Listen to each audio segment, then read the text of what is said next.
Hello and welcome to class. Another opportunity to learn online has presented itself.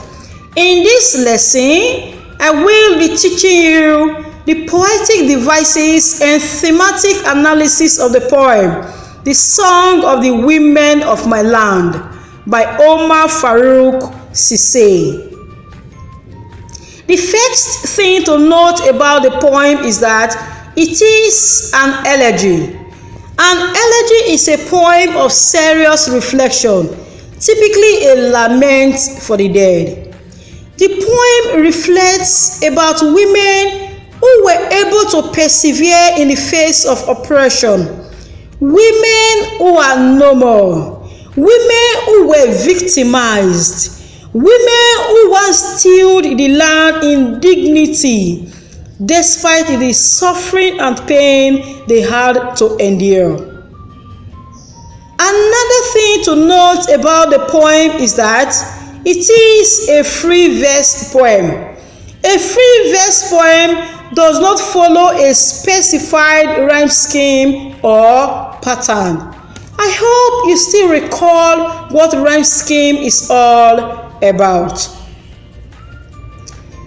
This is an example of a poem that does not have a rhyme scheme or pattern.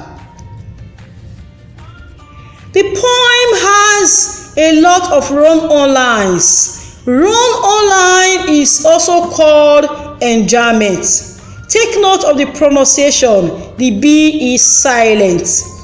Enjambment is the continuation of a sentence or phrase from one line of poetry to the next. An enjambed line lacks punctuation, so the reader is carried smoothly and swiftly without interruption to the next line of the poem. Take a look at this poem. You will discover that the first line runs into the second line where the punctuation mark appears. The second line is an extension of the first line. So, how many lines has this poem? Let's look at the poetic devices employed in the poem. Diction. On the whole, the diction of the poem is quite simple and easy to understand. The choice of verbs is largely appropriate for a poem that says so much about the labor and hard work of very simple women who were peasant farmers. First is chisels. To chisel at a log means to work on it bit by bit. It is a gradual thing. It indicates how time gradually eroded the memory of the women. Next is labored. Labored is used to show the harrowing and unpleasant experiences that the women had to put up with. Plowed. Plowed is synonymous with labored. The women tilled and plowed the soil and their soul. Personification.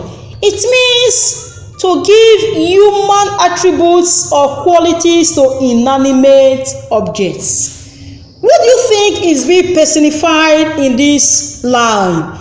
Time chisels away bits of their memory. Of course, the answer is time.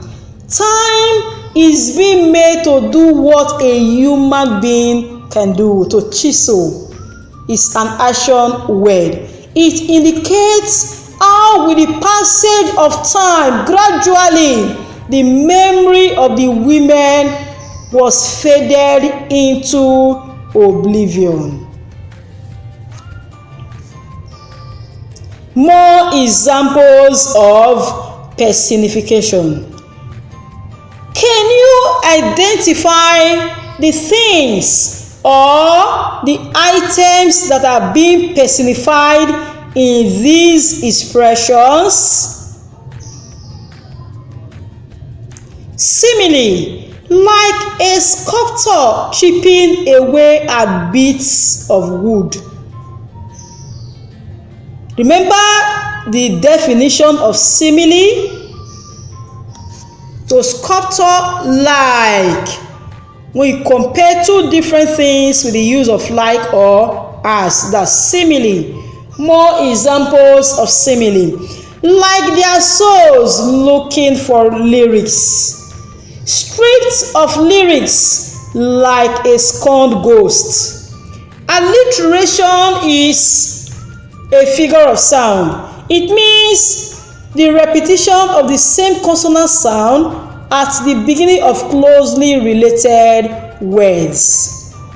To tell the tale of the servitude, T is alliterated there. Who plowed their soil and sow, S is alliterated there. Who labored and died, leaving a dying song, L and D are alliterated in the last sentence. Allusion.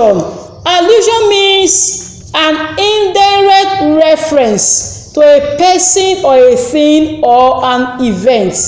In the poem, the poet alluded to the era of slavery, where women had to work in unfavorable conditions in different plantations across Europe. Now, let's look at the themes of the poem. The first is the plight of women in African society. In the poem, the women went through a lot of unpleasant and harrowing experiences, and they were able to bear these ugly experiences with remarkable and enviable dignity. Next is the soothing nature of songs. The women went through a lot, no doubt, but in spite of their ugly experiences, they still had time to come together to sing. It is their song that now tells their story of everything that they went through. The theme of hope. The poet believes that his poem has the power to restore and preserve the lofty deeds of the departed women of Africa. He believes that with his poem, the women who were victimized and went through a lot are being immortalized. If not for the poem, you and I would not have known what the women went through. All right, it is on this note that I bring the lesson to a close. Until I come your way again, goodbye for now.